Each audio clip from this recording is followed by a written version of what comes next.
Bueno, entonces, listo, ya vimos esta parte. Y lo que estábamos viendo y lo que estábamos diciendo es que a rasgos más importantes, lo que está ocurriendo es que se está limitando el flujo aéreo.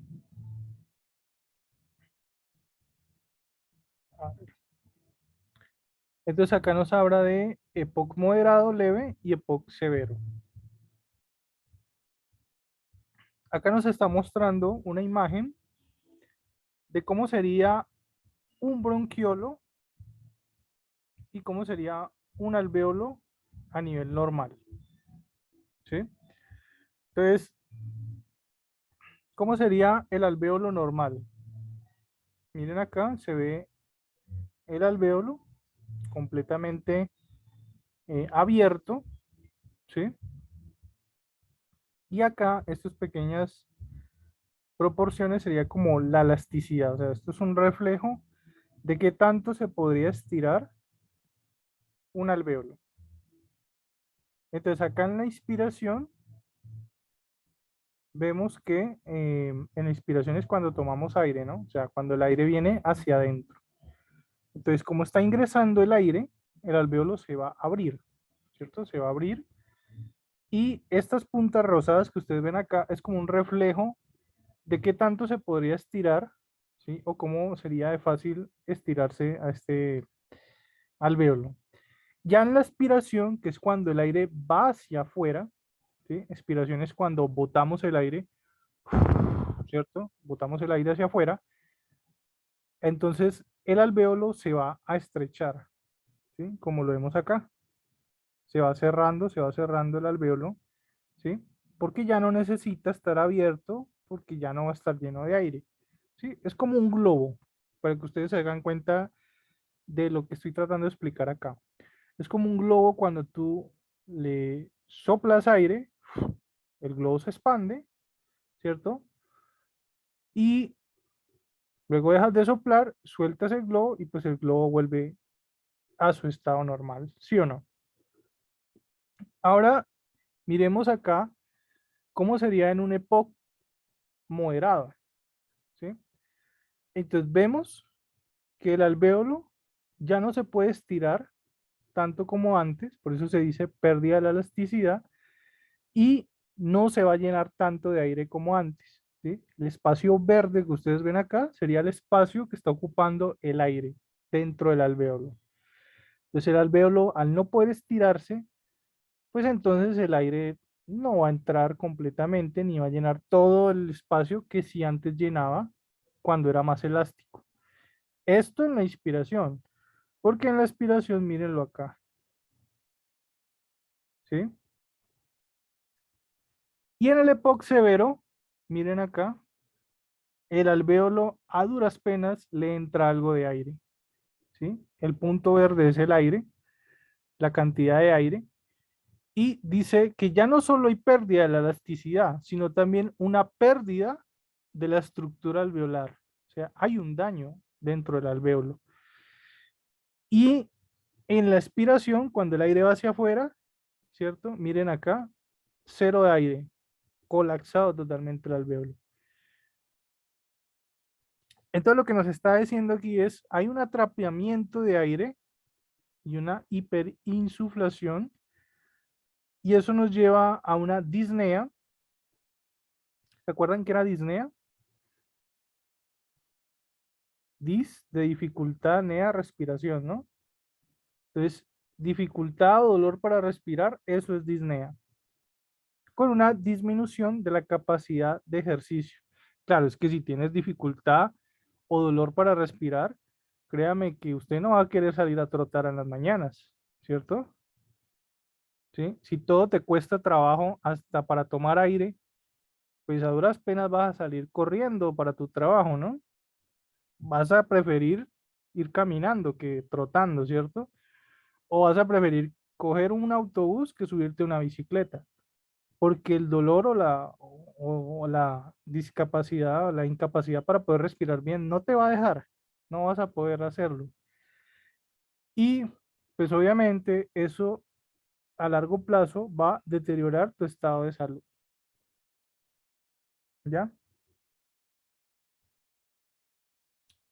Acá lo vemos en otra imagen, cómo es un alvéolo normal, cómo es un alvéolo con EPOC. Entonces dice acá, vía aérea, bronquios permanecen abiertos gracias a los anclajes bronquiales.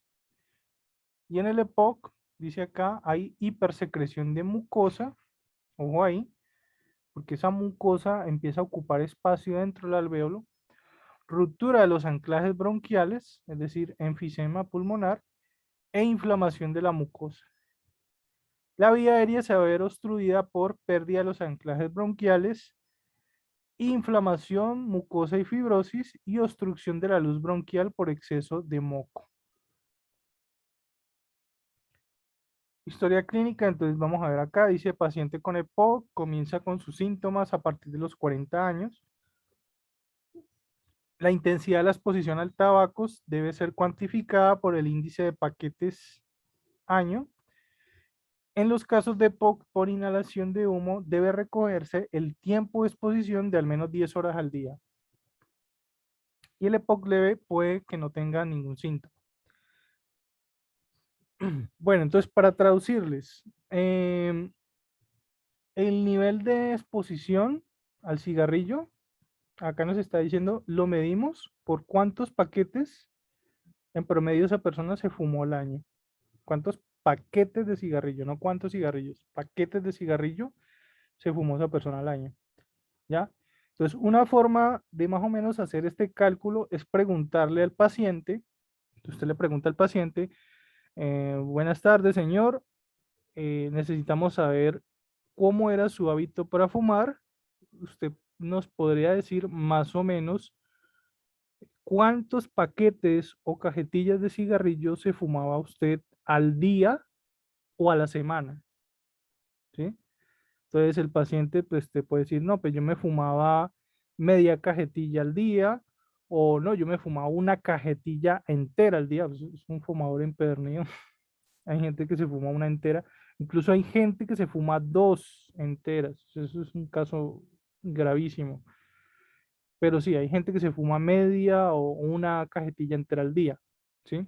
O habrán otros que no son tan fumadores y te dirán, no, yo me fumo una en la semana, ¿sí? Yo me fumo una cajetilla en la semana, ¿sí?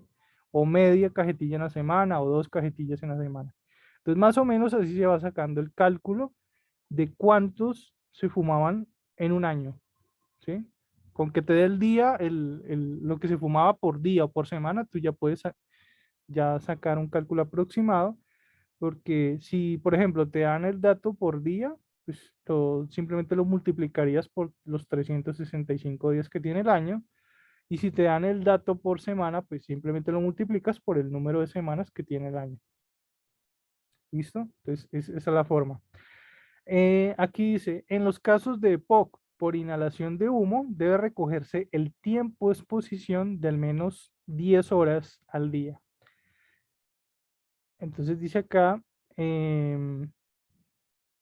si el paciente no es fumador, sino que la causa que le generó EPOC fue su trabajo, de pronto trabajaba con vapores, de pronto trabajaba en hornos que liberaban vapores, o de pronto trabajaba en un lugar donde se quemaban combustibles, pues entonces acá nos dice que el cálculo de exposición, tiempo de exposición, se calcula más o menos las 10 horas al día, ¿sí?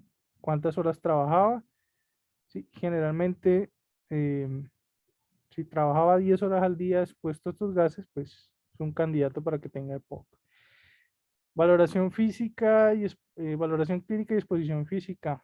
Entonces dice acá, los signos de la exploración física son poco expresivos, es decir, la enfermedad en sus formas leve y moderada es un poco más bien silenciosa, ¿sí? El EPOC leve, por ejemplo, a veces es asintomático, o sea, no hay síntomas. Ya en la forma moderada y severa sí ya empiezan a mostrarse los síntomas. Los hallazgos de la exploración física dependen del grado de limitación al flujo aéreo y de la hiperinsuflación. Signos de POC en la exploración física, entonces dice acá, hay una expiración alargada. ¿Cómo es una expiración alargada? pues si se acuerdan qué es expiración, de pronto se hagan una idea, ¿sí? Entonces tenemos inspiración y expiración. Inspiración cuando nosotros tomamos aire,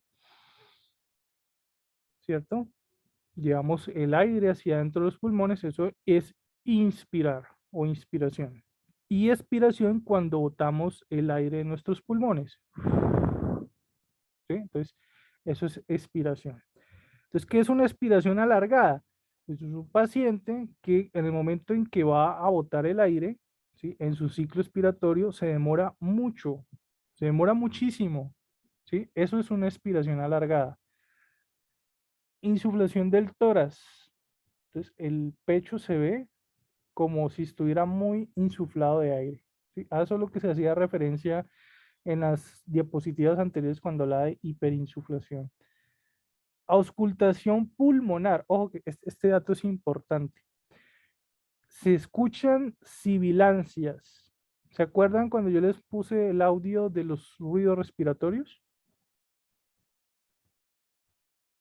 ¿Se acuerdan cómo era una sibilancia? Bueno, si no se acuerdan, las sibilancias significa silbido. Entonces, cuando tú estás escuchando el ruido respiratorio, se oye como un silbido, ¿sí? Incluso en algunos casos se oye como un quejido, como si alguien se estuviera quejando. Entonces, si no se acuerdan, pues vayan al video un video de la clase donde hablábamos de los ruidos respiratorios. Entonces se oía un quejido como de fondo, ese es un tipo de sibilancia, y hay otro tipo de sibilancia que se oye como un silbido de fondo, ¿sí? Entonces, las sibilancias generalmente ocurren porque los bronquios están, o los bronquiolos, están apretados, ¿sí? O sea, están estrechados. Y si ustedes se acuerdan, aquí en el EPOC se hablaba de estrechamiento de los bronquiolos y de los alvéolos. Entonces, una sibilancia puede ser un signo que me está diciendo que ese paciente o tiene EPOC o tiene alguna otra condición que está haciendo que sus bronquios se estrechen. Bueno, runcus también puede haber, lo que nos dice, que era el runcus, como un sonido de un ronquido, ¿cierto? Eso es runcus, runcus o roncus. Entonces se oye como si alguien estuviera roncando cada vez que el paciente hace expiración. Es decir, cuando el paciente tiene que botar el aire hacia afuera. Entonces se oye como si roncara. Disminución del murmullo vesicular. ¿Y qué es murmullo vesicular? Pues el ruido de la respiración normal, ¿sí? El murmullo vesicular es el sonido normal de la respiración. Eso es un murmullo vesicular. ¿Cómo se escucha el murmullo vesicular? Pues se escucha como cuando tú frotas dos hojas de papel una frente a la otra, ¿sí? Entonces, es el ruido de la respiración normal, para que se hagan una idea. Entonces, ¿qué es lo que nos está diciendo acá? Que ese ruido de la respiración normal, que es el murmullo vesicular, ya no se oye, ¿sí? Se oye muy, muy suave. En pacientes graves, dice acá, va a haber pérdida de peso, pérdida de masa muscular, cianosis central. ¿Se acuerdan que era cianosis? Cianosis es cuando el paciente empieza a cambiar el color de su piel por una tonalidad azulada o morada, ¿cierto? Y yo les decía, amarren un cordón, un hilo, una piola en su dedo y después de un tiempo ese dedo se les va a poner morado, ¿cierto? Eso es cianosis. Entonces, cianosis central es un muy mal indicador. Nos está indicando que la oxigenación no es óptima, pésima oxigenación. Puede haber incluso cuando hay cianosis, puede ser un indicador de que la saturación está baja, puede ser un indicador de que la PO2 está baja, ¿cierto? Entonces, nunca la cianosis va a ser un buen indicador, siempre es un pésimo indicador. Edemas periféricos. ¿Qué es un edema?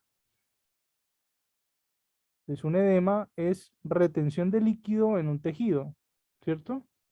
Como en esos pacientes que ustedes ven que tienen las manos y los pies hinchados y tú le palpas y sabes que no es una inflamación, ¿sí? Porque un brazo, una mano, una pierna se puede inflamar y se puede hinchar un poco, pero en un edema tú tiene unas características que tú sabes que no es inflamación, sino un edema, ¿sí? Generalmente el edema es por retención de líquidos, ¿sí? Retención de líquidos. Y tú ves esa mano o ese pie, y tú lo ves como hinchado, ¿cierto? Pero ¿cómo sabes que no es una inflamación, sino un edema? Porque en el edema la piel se ve un poco más brillante, ¿sí? Como si alguien la hubiera estirado y se viera más brillosa. Eso es edema. Y tú palpas la mano o el pie que está con edema, y en el momento en que tú le haces presión con los dos dedos, índice y corazón, tú le haces presión con los dos dedos, los dejas ahí unos segundos, los sueltas, y a donde le hiciste presión se demora un tiempo en volver a recuperarse, ¿sí? Es decir, deja como una especie de huella donde pusiste los dedos, para que me entiendan. Entonces, presión con los dedos, sueltas y queda como la huella de tus dedos ahí sobre la piel que tiene edema. Eso es un edema. Cambio, si fuera un hinchamiento por una inflamación, pues tiene otras características. Ya hemos hablado cómo se ve una inflamación, ¿sí? La piel se puede enrojecer, eso se llama eritema. eh, Ahí puede haber dolor, aumento de la temperatura, ¿sí? Por ejemplo, si te muerde, te pica un animal venenoso, una abeja, una mordedura de serpiente, la mano se puede hinchar demasiado, pero ese hinchamiento sabemos que es una inflamación porque tiene esas características, ¿sí? Hay enrojecimiento, hay aumento de la temperatura, hay dolor, ¿cierto? Entonces, esa es la diferencia entre un edema y una inflamación. Ahora dice periférico, o sea, efectivamente a nivel de manos y pies, eso es periférico, o que sería lo mismo decir edemas de miembros inferiores, ¿sí? Signos de sobrecarga ventricular derecha. Bueno, esa parte es más del corazón. Yo creo que habría que hablar más de eso después. Pero sí, o sea, sobrecarga es un aumento del volumen en la precarga que ocurre a nivel del ventrículo derecho. Escala de disnea. Ya sabemos que disnea es dolor o dificultad para respirar, ¿no? Miren la imagen de este paciente. Eso es un reflejo de cómo se vería. Entonces, dice acá, instrumento de fácil manejo, permite valorar el grado, la severidad de la disnea que tiene el paciente. Lo ideal es aplicarla en todo paciente con factores de riesgo, en especial pacientes con tabaquismo. Entonces vamos a ver cómo se ve esa escala. Escala de disnea, entonces ahí grado 0, grado 1, grado 2, grado 3 y grado 4. Dice que esta escala fue modificada de la escala médica de investigación británica, British Medical Research. Entonces, grado 0 dice ausencia de disnea, excepto al realizar ejercicio intenso. Entonces, este es un paciente sano. O sea, realmente este es un paciente sano, grado 0. ¿Quién no ha sentido disnea después de realizar un ejercicio intenso? Yo creo que todos, en algún momento. ¿Sí? Salga usted a correr, pegues una maratón de unas 5 vueltas a una cancha y corra lo más rápido que pueda a ver si no le da disnea después de haber corrido esas 5 canchas, ¿cierto? De pronto para un atleta sobrado, ¿cierto? Pero no todos somos atletas, ¿sí? Entonces, de pronto después de dar 5 vueltas a la cancha corriendo, estamos, uff, ¿cierto? Y como que se nos va un poco el aire, ¿sí? Eso es disnea, ¿sí? Pero para nosotros sería, digamos, entre comillas, vuelvo y le digo entre comillas porque no faltará el que sí sea atleta, entre comillas, es normal para nosotros sentir esa disnea después de realizar un ejercicio intenso, ¿sí? Entonces, ejercicio intenso te da una disnea porque estás cansado, porque tu cuerpo está exhausto, es normal. O sea, hasta ahí, normal. Pero entonces ya empezamos a ver lo que es la disnea grado 1, ¿sí? Que ya no es tan normal, ¿sí? Ya aquí marca el límite de lo que, entre lo que es normal y lo que no es normal. Entonces dice disnea al andar deprisa o al subir una cuesta poco pronunciada, ¿sí?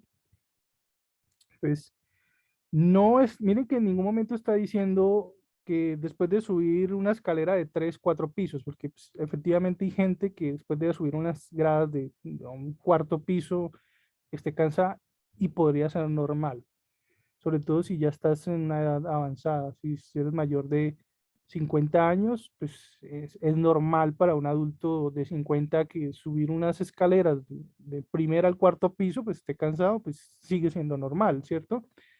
De pronto no sería tan normal para alguien que esté muy joven, ¿sí? Pues, un muchacho de 18 años subir una escalera al cuarto piso y que ya esté cansado, pues probablemente es porque ese muchacho tiene un pésimo estado físico o es un muchacho muy obeso, tiene obesidad, ¿sí?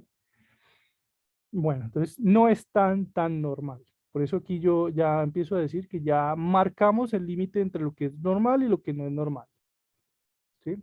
Entonces, de pronto para un abuelo, para un adulto mayor, todavía sea normal que subir una escalera de 4 pisos, ya al cuarto piso llegue con disnea. Pero entonces miren que aquí es muy claro lo que dice. Con solo andar deprisa o con subir una cuesta poco pronunciada. O sea, ni siquiera estaba diciendo que subas una loma o que subas el Cerro de las Tres Cruces acá en Cali, no. Una cuesta poco pronunciada. O sea, una calle que tenga algo de altura, ¿sí? Entonces, que al final de subir esa cuesta estés con disnea, pues ya no es normal, ¿cierto? O que salgas corriendo rápido, corriendo no, perdón, caminando rápido, ¿sí? Porque ahí dice andar deprisa, y termines con disnea, pues tampoco ya es normal.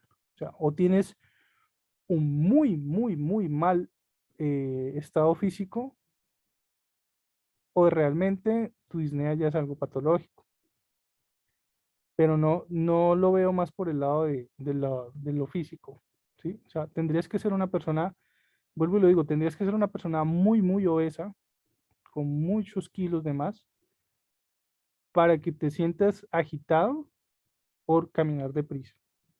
O sea, estoy hablando de gente de 200 kilos por caminar deprisa, podría darles, pero no es normal, ¿cierto? La mayoría de las personas no pesamos 200 kilos, entonces no es normal. O sea, de entrada, sabemos que esto no es normal, ya no es normal. Porque alguien camine deprisa y le dé disnea no es normal. Entonces, aquí ya marcamos la diferencia entre lo normal y lo anormal. Y sin embargo, esto no es lo peor que le puede pasar a una persona, porque es apenas el grado uno, ¿sí? Apenas es el grado uno. Entonces, no es lo peor que le puede pasar a alguien con EPOC. Vamos para los peores. Disnea grado 2. Incapacidad de mantener el paso de otras personas de su misma edad caminando en llano. O sea, en llano es carretera plana, ¿sí? Camino plano. Debido a la dificultad respiratoria o tener que parar a descansar al andar en plano al propio paso. O sea, ni siquiera está caminando rápido, ni siquiera está trotando, no, está caminando y está caminando con gente de su mismo grupo de edad. O sea, si es un abuelito caminando con otros abuelitos, si es un joven caminando al lado de otros jóvenes. Y que se canse mucho más rápido que ellos con solo caminar. Y ni siquiera en una cuesta, ¿no? Sino en plano. Entonces, que tenga que parar y decir, oigan muchachos, espérenme porque ya me cansé, ya no puedo más. Espérenme. Me paro me siento acá en una sillita de la panadería y ya los alcanzo. ¿Sí? Eso es un reflejo de alguien que tiene una EPOC, ¿sí? Porque ya es disnea grado 2 con solo caminar. Disnea grado 3 tener que parar a descansar al andar unos 100 metros o a los pocos minutos de haber empezado a caminar. Y disnea grado 4 la disnea impide al paciente salir de casa o aparece con actividades como vestirse o incapacidad, perdón, eh, como vestirse o desvestirse. O sea, el problema es tan grave en la disnea grado 4 que ya ni siquiera puede ser actividades cotidianas, ¿sí? Ya ponerse la ropa y quitarse la ropa ya es un desafío. Entonces, ese es disnea grado 4. La anamnesis. ¿Qué es la anamnesis? Bueno, eso es, como esto es de una de las primeras normas y nosotros nos saltamos las primeras normas, no sé cuándo la verán ustedes. Para que sepan, la palabra anamnesis se refiere como a la entrevista, ¿no?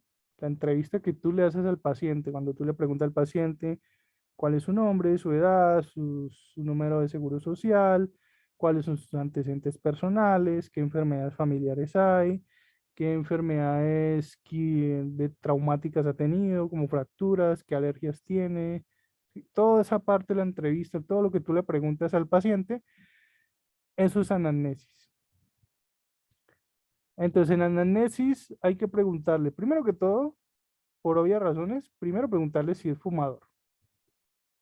Si es fumador, bueno, eso me dará para otras preguntas y preguntarle, por ejemplo, cuántas cajetillas se fumaba al día o a la semana, ¿cierto? Si en su familia habían otros fumadores, bueno, eso desprenderá otras preguntas. Si no es fumador, entonces va a ser que el EPOC es causado por otra cosa, como por ejemplo el sitio de trabajo o que de pronto de niño fue fumador pasivo porque su papá fumaba el cigarrillo al lado y enfrente de él. Bueno, eso dará para otras preguntas también. Eh, Preguntarle si ha tenido tos crónica y expectoración y cómo ha sido esa expectoración. ¿Sí? Expectorar es toser. O sea, ¿cómo ha sido esa expectoración? ¿Sale pus? Por eso habla de purulenta, purulenta es pus. O de pronto, peor aún, que salga de pronto sangre. Uy, eso sí que es peor. Entonces, y para acá vamos, hemotixis. ¿Qué es hemotixis? Lo que acabo de decir, es esputo con sangre. ¿Sí? Recuerden que nosotros no decimos, nosotros en los profesionales de salud no decimos flema, nosotros decimos esputo, ¿sí? Entonces, esputo con sangre es lo mismo que decir flema con sangre. Entonces, ¿qué es esputo con sangre? Es hemotixis, ¿sí? Hemotixis es esputo con sangre y preguntarle también al paciente si ha sufrido de disnea. Como lo más probable es que el paciente ni siquiera sepa qué es disnea, entonces tú le vas a explicar qué es disnea. Tú le vas a decir, señor, ¿usted ha tenido dificultad para respirar o de pronto dolor para respirar? ¿Sí? Entonces tú le preguntas sobre la disnea. Inspección. Entonces, ¿qué vamos a vigilarle? ¿Qué signos vamos a vigilarle? Entonces dice acá, signos de hipoxemia crónica como cianosis central, hiperemia conjuntival. Entonces ustedes me preguntarán, ¿cómo así que signos de hipoxemia crónica? Pues, a ver, acordémonos el significado de cada palabra. Hipoxemia es hipoxia en la sangre, ¿sí? Eso es hipoxemia.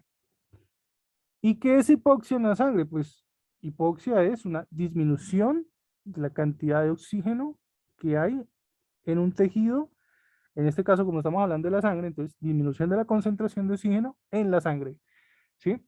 Entonces, un signo de hipoxia o hipoxemia es la cianosis. Entonces, por eso dice acá signos de hipoxemia como cianosis.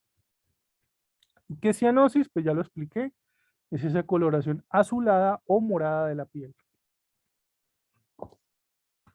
Ahora, entonces ustedes dirán, ay, entonces un ojo morado es cianosis, es hipoxia. Pues no. A ver, eso es un ojo morado, o sea, el párpado morado, el ojo morado es un puño que te han metido. Y entonces ese morado no es cianosis, ese morado es un hematoma. Entonces, lo primero es diferenciar un hematoma de una cianosis, porque un hematoma es un morado que te sale por un golpe, una caída, un puño, ¿cierto? Eso te deja un morado. ¿Sí? No, es que me metieron un puño en la cara y me dejó un moreteado. Eso es un hematoma, ¿cierto? No es cianosis. La cianosis es más generalizada, es decir, se riega por grandes zonas, mientras que un hematoma es en el punto donde más te hizo daño ese golpe o ese puño o esa caída. Entonces, y generalmente el hematoma pues desaparece con el tiempo más rápido, ¿sí? Mientras que aquí estamos hablando de que es algo más crónico la cianosis, aunque después de que el paciente oxigene bien, pues se desaparece. Pero como estamos hablando de EPOC y el EPOC es crónico, pues esa cianosis va a ser crónica, ¿cierto? Bueno, entonces, otra forma de diferenciar un hematoma de una cianosis es que generalmente el hematoma duele. Un hematoma duele y duele como un berraco. ¿Y alguno de ustedes ha tocado un morado después de haber sufrido un golpe? Tóquense en un hematoma a ver cómo duele. Duele como el carajo, ¿cierto? La cianosis no duele. No hay dolor en la cianosis, ¿ya? Otra forma de diferenciarlo, las coloraciones. El hematoma va cambiando de color. Empieza, empieza amarillento en los primeros minutos, luego se pone verdoso, luego se vuelve morado y cuando él se va a desaparecer también se va volviendo como verduzco, ¿no? Se va volviendo como verdoso cuando está por desaparecer, hasta que finalmente desaparece. En la cianosis no hay esos cambios de colores, ¿sí? Excepto, excepto cuando haces lo que yo les decía de amarrarse un cordón en el dedo. Primero el dedo se pone rojo, colorado, y luego sí se pone azulado, morado, ¿ya? Entonces, bueno, pues no creo que no sepan diferenciar un moreteado por un puño, un golpe, un hematoma de una cianosis. Espero que no sea el caso de ustedes, que nunca les vaya a pasar que confundan un hematoma con una cianosis. Entonces, un ojo morado, lo más probable es que eso sea un hematoma. Cuando es un ojo morado, eso también tiene un nombre, un ojo morado por un puño, eso se le llama equimosis, ¿sí? Una equimosis. Equimosis o equimosis. Bueno, pero ¿por qué nos está mostrando la imagen un ojo? Porque miren el otro signo que nos está diciendo acá. Hiperemia conjuntival, ¿sí? ¿Y qué es epidemia conjuntival? Entonces, es la conjuntiva del ojo se va a poner hiperémica. ¿Y cómo es hiperémica? Pues hiperemia, pues emia es de sangre, entonces se va a ver como muy ensangrecido el ojo o muy enrojecido el ojo. Y eso es lo que estamos viendo en la foto. Es un ojo enrojecido, ¿sí? Toda la parte conjuntival está enrojecido. Entonces se ve un ojo como si estuviera muy irritado, como si estuviera infectado, ¿cierto? Que normalmente sí se ve un ojo infectado, ¿no? Cuando ahí le decían, hace unos años le decían es que la mirada china, ¿no? Decían mirada china, pero es conjuntivitis. Entonces, cuando hay conjuntivitis, el ojo se enrojece, se pone rojo, rojo, ¿cierto? Entonces, eso es una conjuntivitis, ¿ya? Entonces, hiperemia conjuntival es un ojo también enrojecido que pareciera que el paciente tuviera conjuntivitis, o como le decían vulgarmente por ahí, mirada china, ¿no? Bueno, entonces, esos son los dos signos que hay que tener en cuenta. O sea, los dos signos, o sea, hay más signos, ¿sí? Hay más signos realmente. Pero como estamos hablando de inspección, ¿cierto? O sea, ¿qué signos puedo ver yo a simple vista? A eso es lo que me refiero. Hay más signos, porque hay otros que se pueden medir y palpar, ¿sí? Pero, digamos, que yo pueda verlos a simple vista, que yo pueda verlos, esos dos, y acá nos habla de hipocromatismo digital. Entonces, miren lo que nos está mostrando acá, y nos muestra unos dedos, ¿cierto? Digitales de dedos, ¿no? Hipocromatismo, o sea que se ve disminuido la coloración. Entonces, la coloración de los dedos se ve como que perdiera color, ¿sí? Se pierde el color que hay aquí en donde se une la uña con el dedo. Y lo último, creo que es este, elementos que traduzcan la existencia de hipertensión pulmonar. Y entonces miren acá el cuello de este paciente.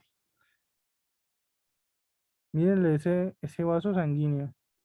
Pareciera que fuera a salir a salirse del cuello, ¿cierto? Eso es una arteria, por aquí pasa una arteria.